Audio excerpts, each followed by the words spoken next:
So how do you get rid of this pandemic? It is so simple. Get more people vaccinated. It turns out there's nothing simple about that part. And I also want to clear up some confusion around boosters. We'll tell you who's eligible now and why it could soon be changing.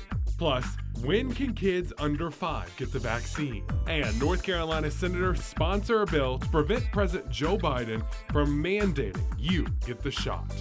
This as Triad doctors send a stark warning. We will have COVID again. More people will get infected, more people will die, and more people will get immune or die.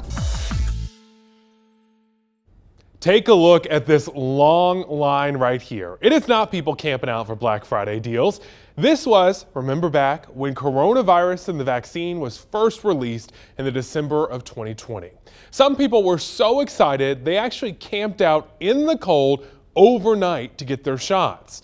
But fast forward to today with the booster shot, demand is nowhere near as high, and that has medical experts worried. Let's connect the dots. We're not seeing the same enthusiasm for COVID booster shots as we did during the first vaccine rollout, and that could be a big problem.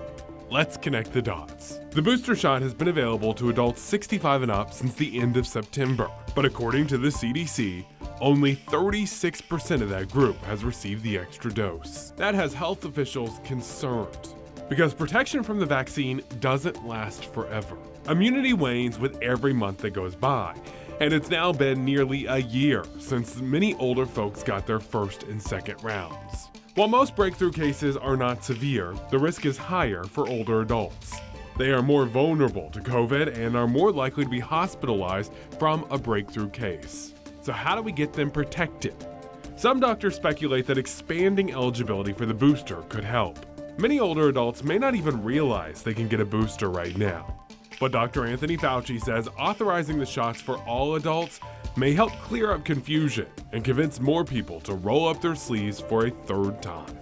And that's connecting the dots. So here's where that confusion lies about who can get a booster. The FDA and the CDC, they only authorize boosters for some, but some states are making headlines for allowing all adults to get a booster. Right now, only the Johnson & Johnson vaccine is approved for all adults to get a booster. The other 2 vaccine brands are approved for people 65 and older, adults with underlying conditions, and adults who live or work in high-risk areas. But both Pfizer and Moderna have submitted data to the FDA to get their shot approved for everyone nationwide. CDC will quickly review the safety and effectiveness data and make recommendations as soon as we hear from FDA. New York City allows all adults to get a booster right now. Their governor hopes that will encourage people to get the shot. So how do you get rid of this pandemic? It is so simple. Get more people vaccinated. The CDC and the FDA have signed off on people mixing and matching vaccine brands. A National Institute of Health study suggests people who got the Johnson & Johnson shot would benefit most from that. It says those who got the J&J booster saw a 4% boost in immunity. Pfizer's booster provided a 16% jump, but Moderna boosted immunity by 32%. The one thing that doesn't change between the vaccines, though, side effects. There does not seem to really be a rhyme or reason to who has more significant symptoms than others, but most people feel improvement after some Tylenol and plenty of fluid. Common side effects include arm pain, fever, and fatigue. Doctors say side effects typically they go away within a day or two. Kids' vaccines are moving along both in the Triad and our state. Children ages 5 to 11 became eligible about 2 weeks ago, and the State Department of Health and Human Services reports about 82,000 kids in that age group have had at least one dose so far. That makes up 9% of children ages 5 to 11. The Guilford County Health Department told us earlier this week they vaccinated about 370 children so far. Cone Health says they vaccinated another 300 this past weekend.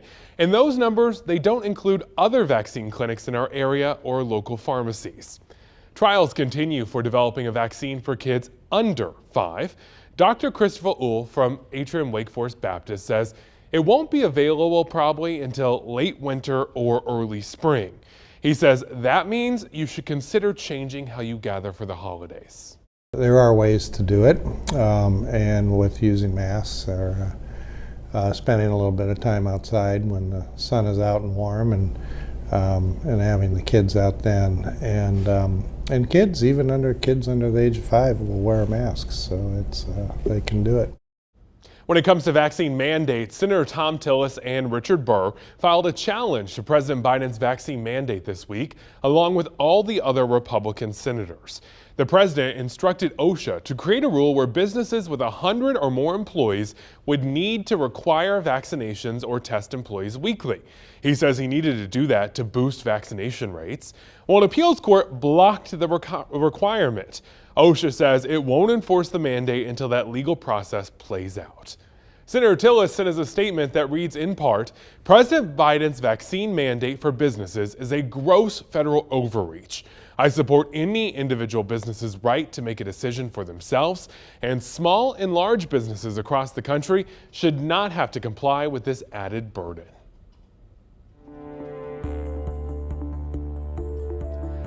Dr. Uhl continues to encourage vaccinations as we head into winter months. He says things are not going to get as bad as they were last year. That's good news.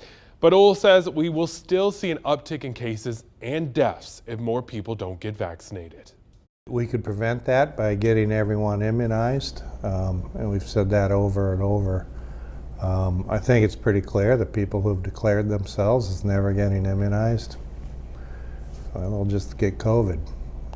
Because before this is over, everyone's going to get it immune one way or another.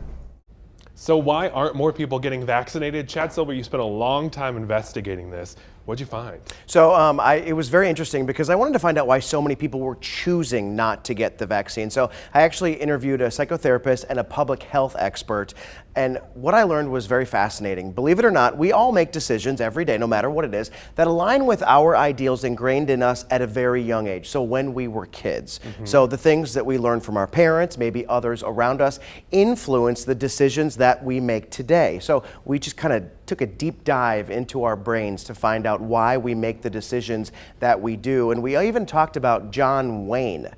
And we're going to find out his role in all of this decision making tonight. You think John Wayne would have got vaccinated? I don't think so.